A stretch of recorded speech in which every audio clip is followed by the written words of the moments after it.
The sun hung low in the sky, casting golden rays over the affluent neighborhood of Willow Creek. Its pristine lawns and manicured hedges exuded an air of wealth and privilege, a stark contrast to the humble upbringing of one of its unexpected visitors. Jamal walked with a slight bounce in his step, his backpack slung casually over one shoulder.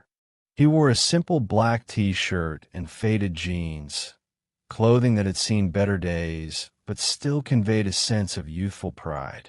He admired the grand houses, their towering facades and intricate architectural details, dreaming of a life where he could belong among them. As he strolled down the sidewalk, Jamal's thoughts drifted to his mother, Aisha. She worked tirelessly as a nurse, dedicating her life to helping others despite the challenges they faced in their own neighborhood.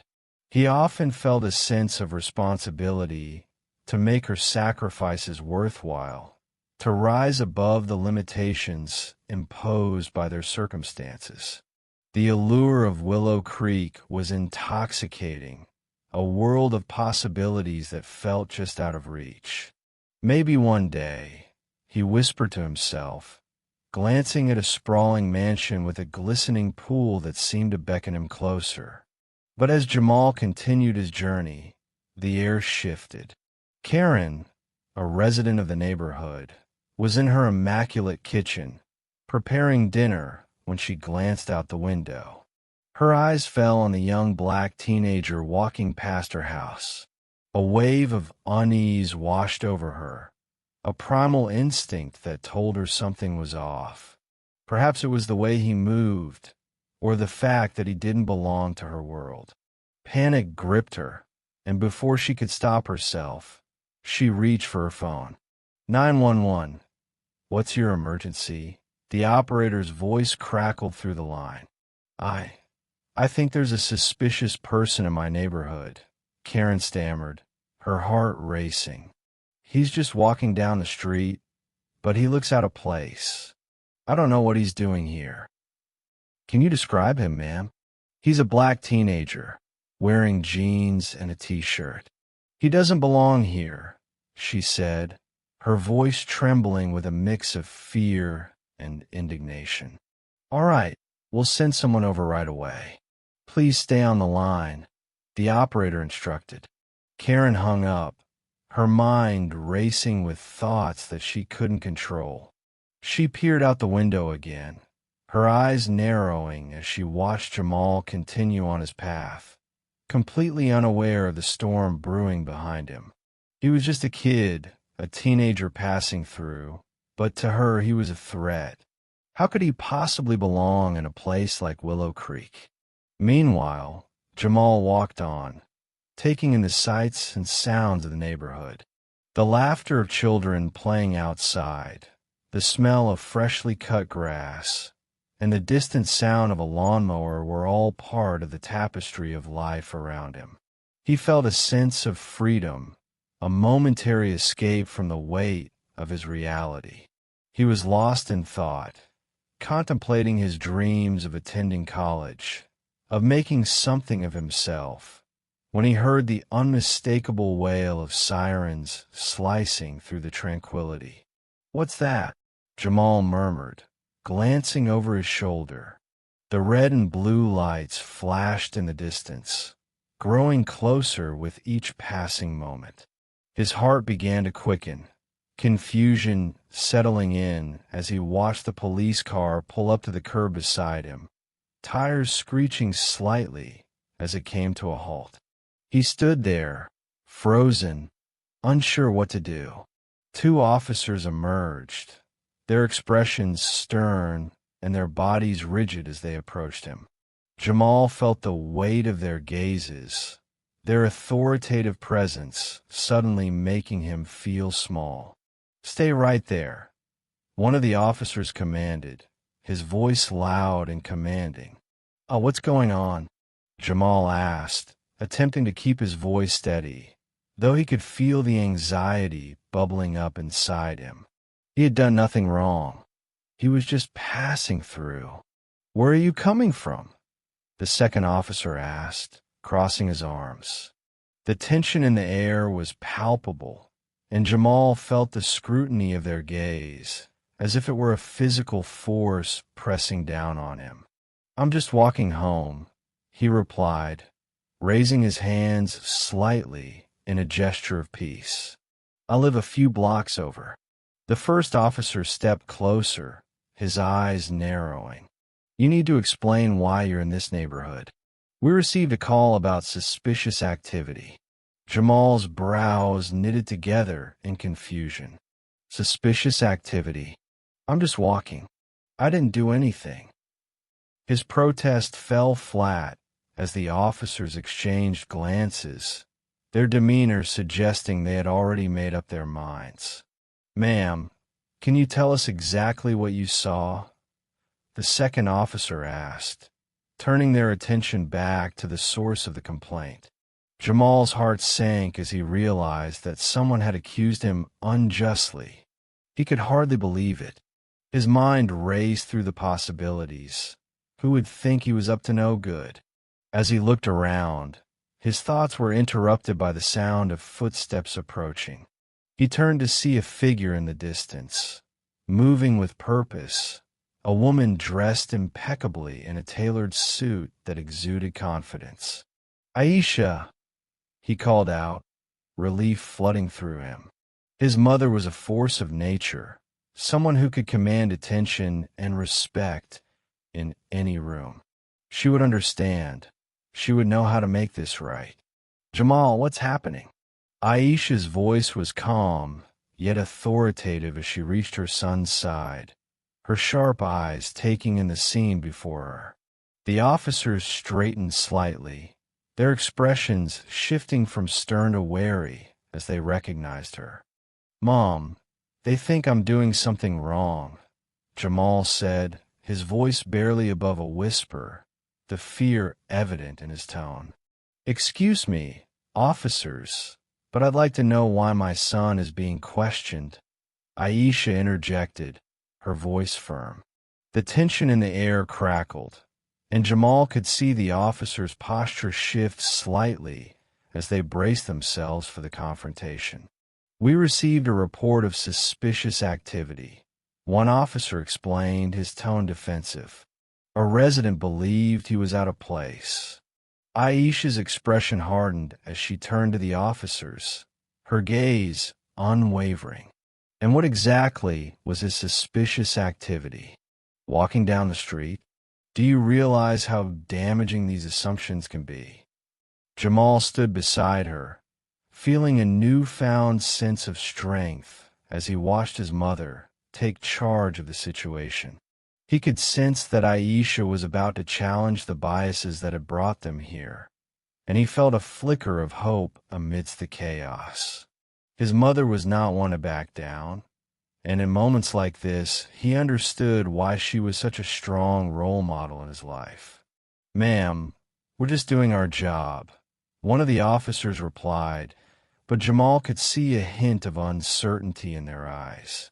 They were aware that the situation was spiraling out of control, and he hoped that Aisha's presence would bring clarity to the confusion that clouded the moment. "Your job shouldn't involve racial profiling or assumptions based on someone's appearance," Aisha retorted, her voice steady and unwavering. "My son deserves better than this." Jamal stood taller, the warmth of his mother's support enveloping him. He was no longer just a kid walking through a neighborhood.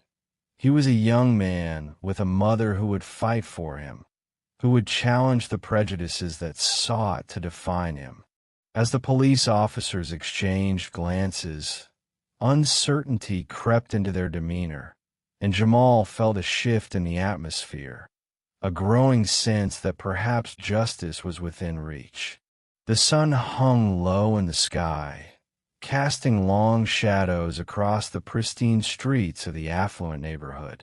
Jamal stood frozen, his heart pounding in his chest as the sound of sirens faded into the background, replaced by the heavy thud of footsteps approaching him. Three police officers emerged from their cruiser, their faces stern and unreadable, contrasting sharply with the idyllic surroundings. Jamal's mind raced, confusion clouding his thoughts. What did they want with him? "Hey, kid," one of the officers called out, his tone brusque. "What are you doing here?" Jamal instinctively straightened, clutching his backpack tighter against his side. He opened his mouth to respond, but the words caught in his throat. I'm just passing through," he managed to stammer, his voice barely above a whisper. "Passing through?" Another officer, slightly taller and with a commanding presence, stepped forward. "This isn't exactly a place for someone like you to be loitering. You got ID." Feeling the weight of their gazes upon him, Jamal fished through his backpack, his fingers trembling slightly as they brushed against his school ID. He pulled it out and handed it over, his eyes darting between the officers and the ground, fear gnawing at his insides. Their scrutiny felt like a spotlight, exposing him to judgment he knew was rooted in something deeper than just his actions. "What's your name?" the first officer asked, his brow furrowing as he examined the ID. "Jamal Edwards," he replied, his voice steadier now, though the knot in his stomach remained. "I live in the neighborhood over there." He pointed vaguely in the direction of his own community, a place where houses were small but filled with love, a stark contrast to the opulence surrounding him. "Yeah? You expect us to believe that?" The second officer shot back, his skepticism palpable. "What are you really doing here?" "I told you. I'm just walking home from school," Jamal insisted, frustration creeping into his voice. "I didn't do anything wrong. Just walking home, huh?"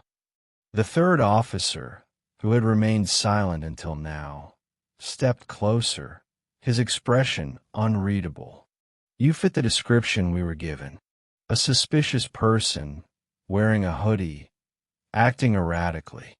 "Suspicious?" Jamal blinked, feeling a surge of indignation. "I'm not acting suspicious at all. I was just—" "Enough!" the first officer barked, cutting him off. "You need to calm down. We're just trying to do our job here. Why don't you just answer our questions?" Jamal's heart sank. No matter how he tried to explain himself, their minds were already made up. He felt the noose of their prejudice tightening around him, suffocating his voice. The weight of their disbelief pressed down on his shoulders, and he could feel the heat of embarrassment creeping up his neck. He glanced around, hoping someone would intervene, but the street remained eerily still, the world around him oblivious to his plight. Suddenly, a voice shattered the tension. "What's going on here?" Aisha, Jamal's mother, appeared on the scene, her presence commanding attention. Dressed impeccably in her tailored suit, she approached with a sense of purpose that seemed to radiate authority. "Ma'am, please step back," one of the officers instructed, his demeanor shifting slightly. "This doesn't concern you." "Actually, it does," Aisha replied, her voice calm but firm. "That's my son you're questioning. I'd like to know why you're treating him this way." The officers exchanged glances, momentarily taken aback by her assertiveness. "We received a call about a suspicious individual in the area," the second officer said, attempting to maintain control of the situation. "We're just asking questions." "Suspicious? What does that even mean?" Aisha's eyes narrowed as she directed her gaze at Karen, who had been lurking nearby, her expression a mix of concern and guilt. "Did you call the police on my son?" Karen stepped forward, her voice trembling slightly. I saw him wandering around, and I just thought." Aisha cut her off, her voice rising. "You thought what? That a black teenager in a hoodie was up to no good?" You didn't even bother to ask him what he was doing, did you?" The air grew thick with tension as the officers shifted uncomfortably, the weight of Aisha's words hanging heavily in the space between them. Jamal felt a flicker of hope ignite within him, the protective force of his mother pushing back against the prejudice that had ensnared him moments before. "I was just trying to look out for the neighborhood," Karen stammered, defensive. "I didn't know." "You didn't know what?" Aisha interjected, her voice steady and unwavering. "You didn't know that you were judging a young man without knowing anything about him? You didn't know that your biases could endanger his life?" "I didn't mean to cause trouble," Karen muttered, her bravado crumbling under Aisha's fierce gaze. "I just thought." "Thought what?" Aisha pressed, her eyes blazing. "That you could play the role of the concerned citizen while perpetuating a system of discrimination. You've done nothing but harm." The officers shifted again, clearly caught in the crossfire of an escalating confrontation. Jamal stood silently beside his mother, feeling a swell of pride mixed with relief. Aisha had always been a force to be reckoned with, and in this moment, it felt as though she was wielding her power not just for him, but for all those who had been unjustly treated because of their race. "Ma'am, we need to assess the situation," the first officer said, his voice losing some of its earlier edge. "We'll need to discuss this further." Aisha crossed her arms, a slight smile playing on her lips. "Discuss what?" "The unjust treatment of my son. The baseless accusations that a woman like you can make without any evidence. I think it's time to reevaluate how you handle these situations." As the tension thickened, Jamal felt an unexpected calm wash over him. He had always admired his mother's strength, but witnessing her in this moment was something else entirely. She was not just defending him. She was standing up for justice, challenging the biases that had plagued their community for far too long. "Let's take this conversation to a more appropriate place," Aisha continued, her voice steady. "Because I assure you, I won't let this go. My son deserves better, and I will fight for him." The officers nodded slowly, their expressions shifting as they recognized the gravity of the situation. Jamal's heart raced as he stood beside Aisha, the warmth of her presence wrapping around him like a shield. In that moment, he felt seen, valued, and most importantly, protected. "Let's go home, Jamal," Aisha said softly, her tone shifting to one of warmth as she placed a gentle hand on his shoulder. "We'll talk about this later." As they began to walk away, Jamal felt a renewed sense of hope. The confrontation might not have ended in his favor, but with his mother by his side, he knew they would face whatever came next together. Aisha's entrance into the scene was like a sudden gust of wind that swept through the tension-laden air. She stood tall, her presence commanding immediate respect. The officers, who had been firmly planted in their positions, shifted uncomfortably, glancing at each other with a mix of confusion and anxiety. They recognized her. She was not just any mother, but a powerful lawyer known for her advocacy in civil rights and social justice. The authority she exuded was palpable, rendering the situation almost surreal. "Excuse me, officers," she said, her voice steady but laced with an underlying fury. "What exactly is going on here?" The two officers exchanged nervous looks, caught off guard by her sudden appearance. "Ma'am, this young man was reported for suspicious behavior," one of the officers replied, his tone faltering slightly as he met her gaze. Aisha turned to Jamal, who stood a few feet away, his expression a mix of confusion and fear. "Jamal, are you okay?" she asked, her concern cutting through the tension. "Yeah, Mom. I was just walking home," he replied, his voice barely above a whisper. The weight of the officer's scrutiny felt oppressive, and he could feel his heart racing in his chest. Aisha's eyes narrowed as she turned back to the officers. "And what evidence do you have to justify stopping my son? Did he commit a crime? Or are we simply playing into the stereotypes that plague our society?" The second officer, his posture stiffening, cleared his throat. "We received a call about a suspicious individual in the neighborhood. It's our duty to investigate," he replied, though his words lacked conviction. "Suspicious individual?" Aisha scoffed, her anger boiling beneath the surface. "This is my son. He is a high school student who has every right to walk in this neighborhood without being targeted for his skin color. Are you aware of how racially biased your assumptions are?" At that moment, Karen stepped forward, her face a mixture of disbelief and indignation. "I was just being cautious.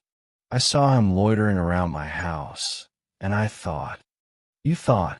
Aisha interrupted, her voice rising. "You thought a young black man in a hoodie was a threat simply because of how he looks? That is the very definition of racial profiling." The crowd that had gathered began to murmur, their attention now fully focused on the escalating confrontation.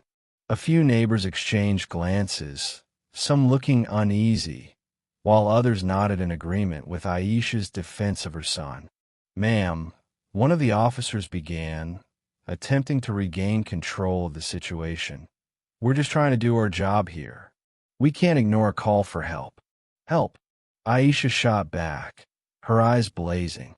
"You're not helping anyone by perpetuating a cycle of fear and prejudice. You're contributing to the very problem that causes innocent lives to be ruined." Karen, visibly shaken by Aisha's words, faltered. "I didn't mean to offend anyone," she stammered, her voice trembling. "I was just worried about my home. It's a nice neighborhood, and It's a nice neighborhood," Aisha echoed, her voice dripping with sarcasm. "And what does that say about your view of who belongs here? You took one look at my son and judged him before you even knew him. That's not just ignorance. It's a reflection of a deeper issue in our society." As the tension mounted, Jamal stood silently, absorbing the weight of the confrontation. His mother was fierce, a force of nature, and while he felt proud, he also felt a knot of anxiety in his stomach. The eyes of the community were on him, and he could sense the judgment lingering in the air. "Can we take a step back?" one of the officers suggested, trying to defuse the situation. "Let's just talk this through calmly." "Calmly?" Aisha's laughter was sharp. "How can we talk calmly when my son is being treated as a suspect in his own neighborhood? This is about more than just a misunderstanding. This is about systemic racism that continues to destroy lives. Are you prepared to confront that?" The crowd shifted, some people nodding in agreement with Aisha's passionate plea, while others looked uncomfortable, unsure of where to place their loyalties. "Ma'am," the first officer said, his voice now a little more respectful, "we're not here to escalate tensions. We're trying to do our job, but we want to ensure everyone feels safe." "Safe?" Aisha repeated, incredulous.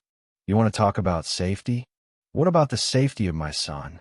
What about the safety of countless young men who are judged not by their character, but by the color of their skin? You have a responsibility to protect all citizens, not just those who fit a certain mold." Karen, now visibly shaken, took a step back, her confidence waning. "I didn't mean to. I just thought." She trailed off, her voice faltering under Aisha's unwavering gaze. "Thought what?" Aisha pressed, her voice steady. "That a young black man walking through your neighborhood was a criminal? That your fear justifies your actions? If we don't confront our biases, we will never change." The onlookers were captivated by Aisha's fervor. Some held their breath, while others exchanged whispers, the atmosphere thick with anticipation. "Look, I know this wasn't handled perfectly," one of the officers interjected, attempting to defuse the situation. "But we're just trying to keep the peace." "Keeping the peace," Aisha challenged, her voice rising again. "What peace do you keep when you allow fear to dictate your actions? This isn't just about my son. It's about the countless others who live in constant fear of being judged and accused based solely on their appearance." The officer shifted uncomfortably, clearly unable to respond. The truth of Aisha's words hung in the air like a heavy cloud, weighing on everyone present. Jamal, feeling the warmth of his mother's strength, took a deep breath and stepped forward. "I didn't do anything wrong," he said, his voice steady. "I was just walking home. I shouldn't have to feel scared because of how I look."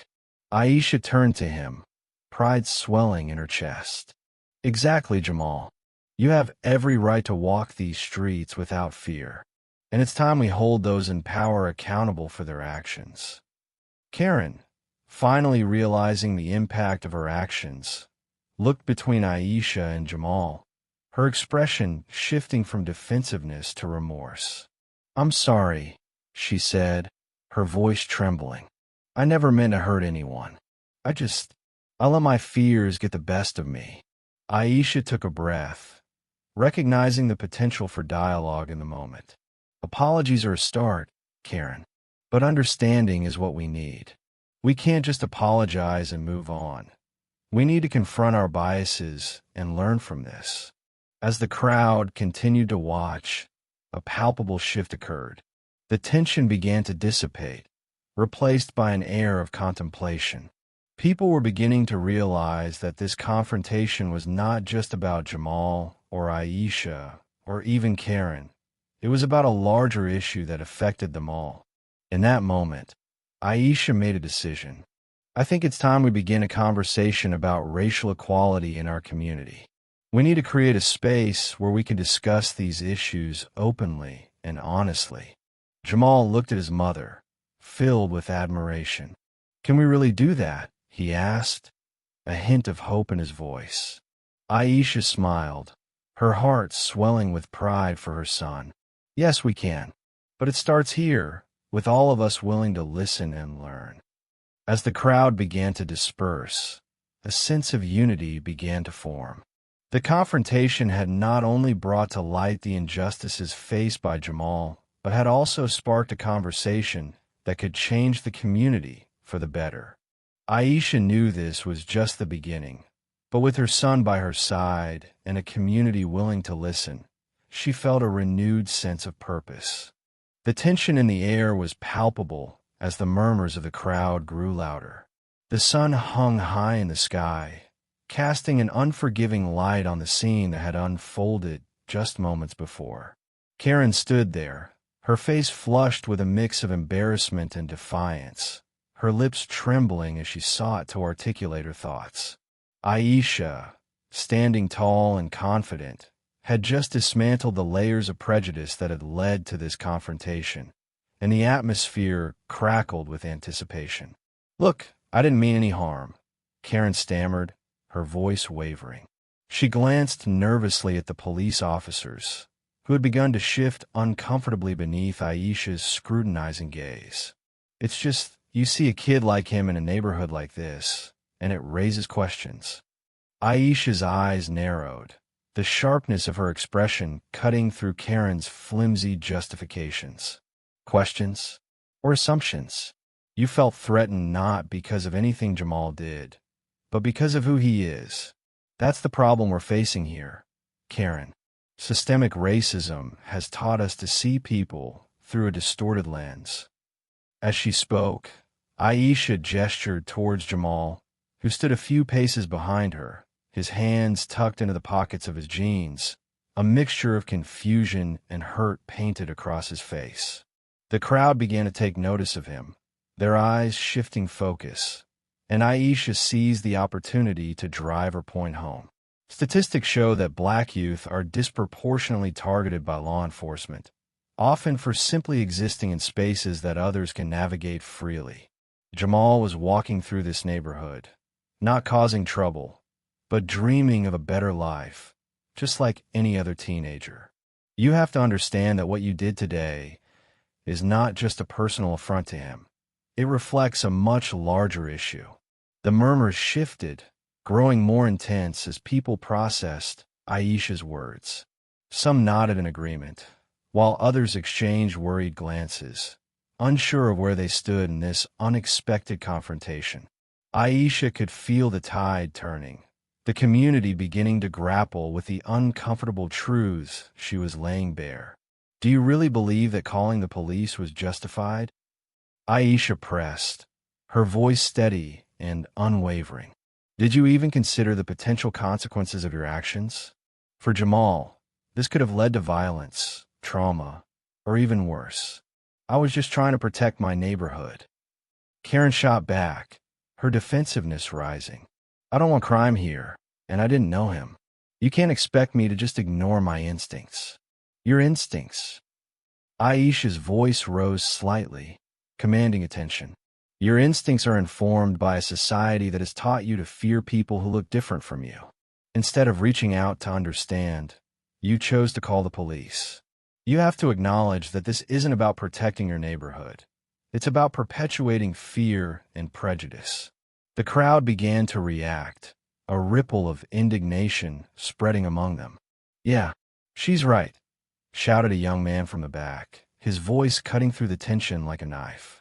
You can't go around calling the cops on kids just because they don't look like you. Exactly, chimed in an older woman, her arms crossed defiantly. This isn't just about one person's mistake. It's about a pattern that affects all of us. Karen's face drained of color as the realization of her isolation in this moment hit her. The support she had hoped to receive began to evaporate, replaced by an overwhelming sense of vulnerability. I didn't mean to hurt anyone, she muttered, her voice barely audible. Then let's talk about how we can change this, Aisha replied, her tone softening just a fraction, but still firm. It starts with recognizing our biases and doing the work to dismantle them. We have to educate ourselves and our children. It's not enough to claim ignorance. We must actively seek understanding and build bridges instead of walls. Aisha could see Jamal moving slightly behind her, his shoulders relaxing just a bit as he heard the crowd rallying. She turned back to him, giving him a reassuring smile. You are not alone in this, Jamal, she said, her voice full of warmth. We will make sure your voice is heard. Mom, I just wanted to be left alone, Jamal replied quietly, his eyes scanning the crowd, looking for familiar faces among the strangers. I didn't want this to happen. Aisha knelt beside him, her expression softening as she placed a hand on his shoulder. I know, baby, but sometimes standing up and being heard is more important than staying quiet. We'll turn this moment into something powerful, something that can help others. The crowd began to murmur again, this time with a sense of purpose. People began to share their own experiences of racial profiling, stories of being misunderstood or unfairly judged. A collective realization swept over them. They were part of a community that had to confront its own biases, and that required courage. I think we all need to take a hard look at ourselves, a middle-aged man said, stepping forward. I've seen my own kids act out of fear, and I've never stopped to think about what they might be learning from me. Maybe it's time for all of us to do the work. Amidst these voices, Aisha found herself inspired. And it starts right here, she said, standing up with renewed energy. I'm going to file a formal complaint against the police for their treatment of Jamal. We need to hold them accountable for their actions, just like we're holding Karen accountable today. And I urge everyone here to join me in advocating for change within our community. Gasps of surprise rippled through the crowd, quickly followed by a wave of applause. Yes, someone shouted. Let's do it. Karen's face twisted in a mix of fear and regret. "You don't have to take it that far," she said hastily, desperation creeping into her voice. "I didn't mean for any of this to escalate." Aisha turned to her, her expression resolute. "You need to understand that it's not just about you anymore. This is about systemic issues that affect people like Jamal Daly. It's about the fear that has been instilled in this community and many others. We can't remain silent any longer." As the crowd erupted in support, Aisha felt a sense of hope wash over her. Change was possible, and it began with conversations like this. Uncomfortable, messy, and sometimes painful, but ultimately necessary. She looked at Jamal, seeing the flicker of determination in his eyes. This was a moment that would not only shape their lives, but could inspire others to confront their own biases and strive for a better future. "Let's gather everyone's stories," Aisha continued, her voice rising above the clamor of the crowd. "Let's unite to create a movement for change, one that pushes for understanding, compassion, and accountability. Together, we can make a difference." As the crowd began to rally around her, Jamal felt a swell of pride and determination rising within him. This was more than just about him. It was about everyone who had ever been judged unfairly because of the color of their skin, and he was ready to be part of that change. The sound of voices rising in unison filled the air, and he knew that together they could challenge the status quo and pave the way for a more just and equitable community. The local media caught wind of the incident quickly, turning a personal confrontation into a public spectacle. News vans and reporters flocked to the neighborhood, their cameras rolling as they captured the aftermath of the confrontation outside the beautifully manicured lawns of the affluent homes. The story of Jamal and his mother, Aisha, quickly spread, igniting conversations about systemic racism and prejudice that many had long ignored. On a bright afternoon, the sun hung high in the sky, casting shadows that danced on the pavement. An anchorwoman stood before the camera, her expression serious. What began as a simple allegation has exploded into a nationwide conversation about racial profiling and discrimination, she reported, her voice echoing through the speakers of the gathered crowd. Behind her, the community buzzed with mixed emotions. Some were outraged, while others were supportive of Karen, the woman who had called the police on Jamal. At the heart of the throng, Aisha stood with her son, her presence commanding despite the chaos surrounding them. Jamal felt a mixture of fear and strength. In the wake of the incident, he had initially been traumatized, but now, bolstered by his mother's fierce advocacy and the community's support, he began to find his voice. Aisha had been his rock, teaching him not only to stand up for himself, but also to speak out against injustice. "You have to use this moment, Jamal," Aisha said, her eyes sparkling with determination as she looked at him. "You have a story that needs to be told. People need to understand what it means to be judged by the color of your skin, not by who you are." Jamal nodded, swallowing hard. "But what if they don't listen?" "They will," Aisha assured him. "You just have to be brave enough to share your truth." Inspired by his mother, Jamal took a deep breath and stepped forward, away from the safety of Aisha's side. He felt the weight of the crowd's gaze upon him as he positioned himself on a low wall, raising his hands to quiet the murmurs. "Can I have your attention, please?" he called out, his voice shaky but growing stronger with each word. "I want to share what happened to me. I want you to understand that I'm just a kid who wanted to walk through this neighborhood. I'm not a criminal. I'm not a threat." The crowd paused, shifting their focus from the cameras to the boy standing before them. Aisha watched with pride as Jamal continued, his words pouring out like a dam breaking. "When the police came, I was scared. I didn't do anything wrong, but I felt like I was being treated like a criminal just because of the color of my skin. I didn't know what to say, how to defend myself. It was terrifying. A collective gasp rippled through the audience, and Aisha stepped forward, concern etched on her face. Noticing the change in atmosphere, she remained silent, allowing Jamal to speak his truth. "I want to make sure no one else has to feel like I did," he continued, his voice steadying.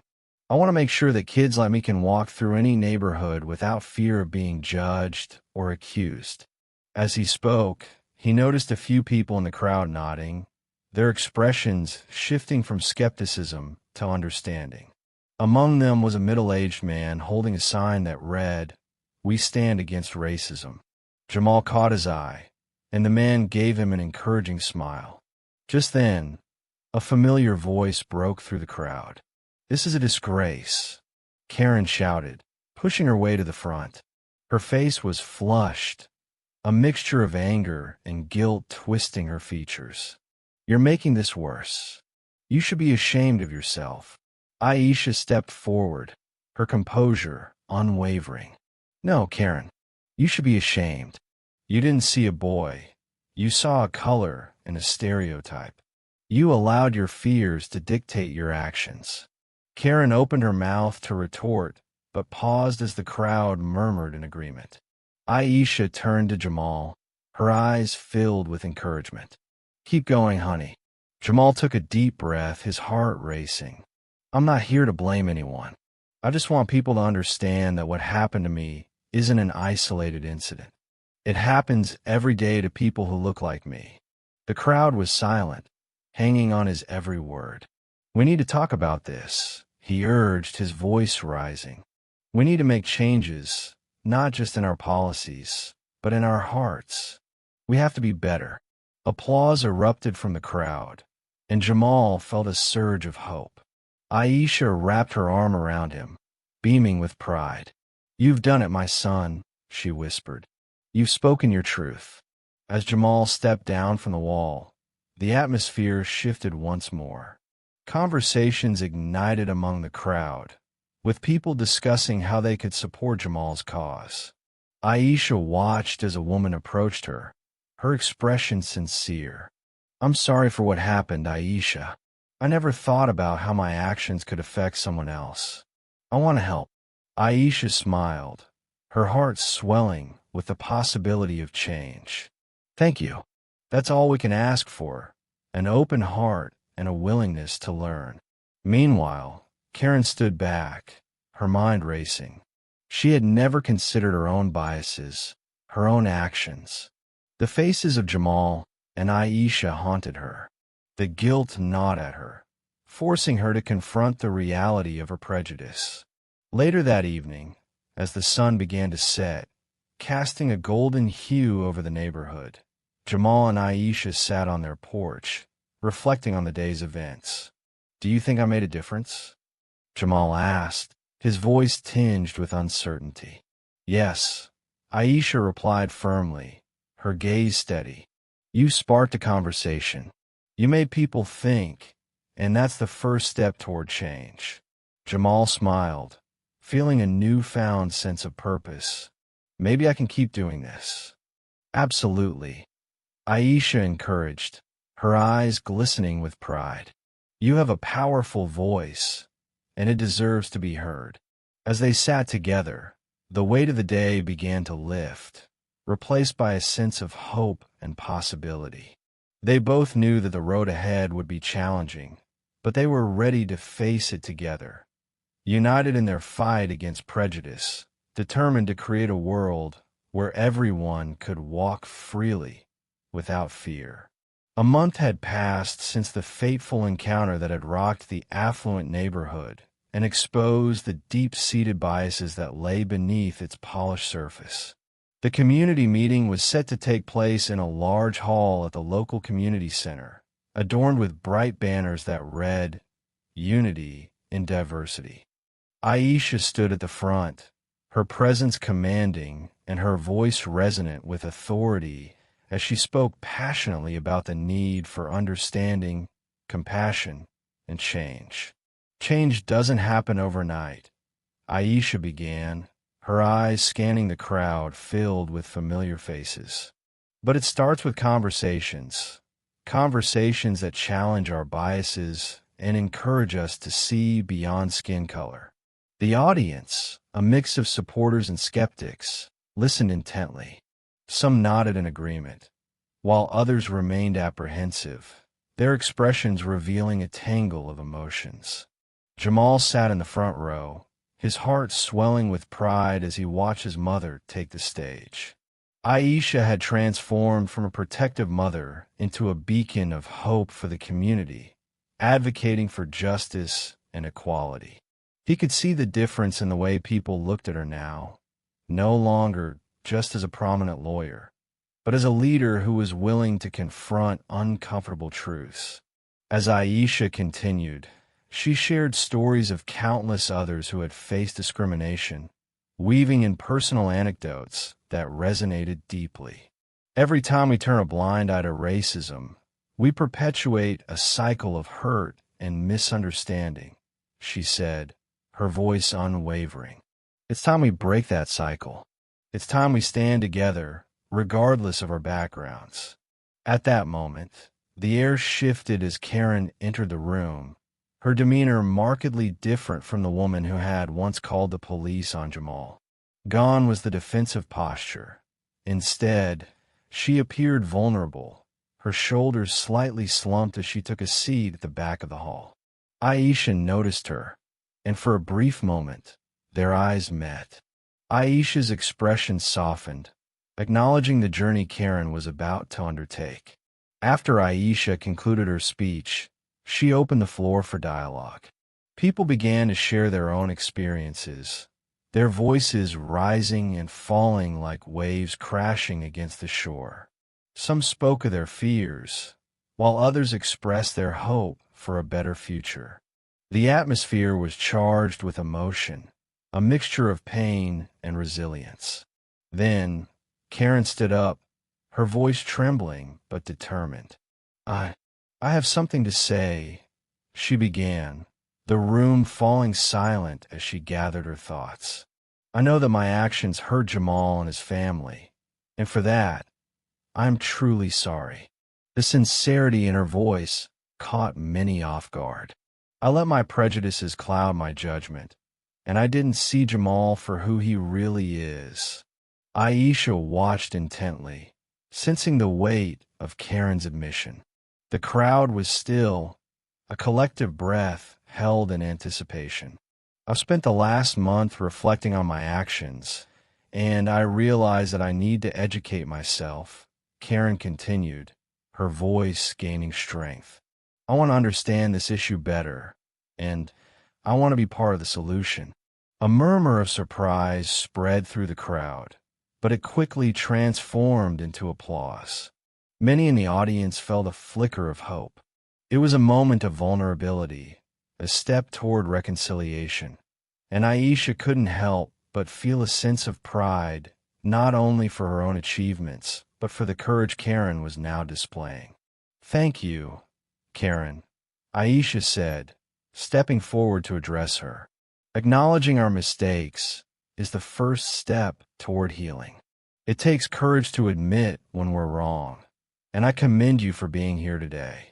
The crowd erupted in applause once more, a wave of support washing over Karen, who seemed taken aback by the positive response. I promise to do better, she said, her voice steadying.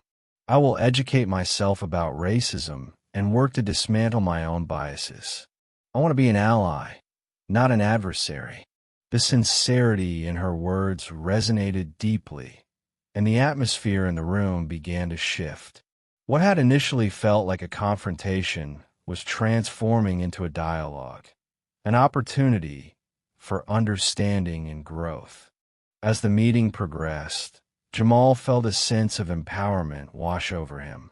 He had been terrified and traumatized just a month prior, but seeing his mother and Karen take steps toward unity ignited a fire within him. When it was his turn to speak, he stood up with determination. I want to thank everyone for being here today, Jamal began, his voice steady despite the nerves that fluttered in his stomach. This past month has been hard for me, But I've learned that we can't let fear divide us. We have to come together, to listen and to learn from each other. He paused, looking at Karen, who was nodding encouragingly. I hope that my story can help others understand that we're all human, and we all deserve respect. The audience erupted in applause once more, and Jamal felt the warmth of the community surrounding him. For the first time in weeks, he felt a glimmer of hope for the future, not just for himself, but for everyone who had faced similar prejudices. As the meeting drew to a close, Aisha turned to Jamal, pride evident in her eyes. "You've grown so much, my son," she said, pulling him into an embrace. "I'm so proud of you for using your voice." Jamal smiled, feeling the weight of his mother's words lift the last remnants of fear from his shoulders. Later that evening, the community center buzzed with excitement as attendees mingled and discussed the meeting. Aisha and Jamal stood together, exchanging smiles and laughter. It was a new chapter for both of them, a journey toward healing and understanding. In the following days, news of the meeting spread throughout the city, prompting discussions in schools and workplaces alike. The local media picked up the story, highlighting not just the confrontation, but the resolution that followed. Aisha was approached by various organizations seeking her expertise in facilitating workshops on racial bias and understanding. As the weeks progressed, Jamal received an unexpected but life-changing phone call. A representative from a prestigious school had heard about his story and the impact he had made in the community. "We would like to offer you a scholarship to our school," the voice on the other end said. Jamal's heart raced as he processed the news, a world of opportunities suddenly opening up before him. "Thank you. Thank you so much," he exclaimed, his voice filled with disbelief and joy. He hung up and turned to Aisha, who was watching him with tears of pride glistening in her eyes. "You did it, Jamal," she cried, enveloping him in a tight embrace. "This is just the beginning." In that moment, Jamal realized that their community was evolving. The seeds of understanding had been planted, and with time, they would bloom into something beautiful. As he stood beside his mother, filled with hope for the future, he knew that they were no longer just victims of prejudice, but active participants in a movement toward justice and equality. The chapter of their lives was closing, but a new one was just beginning, one filled with promise, compassion, and unity.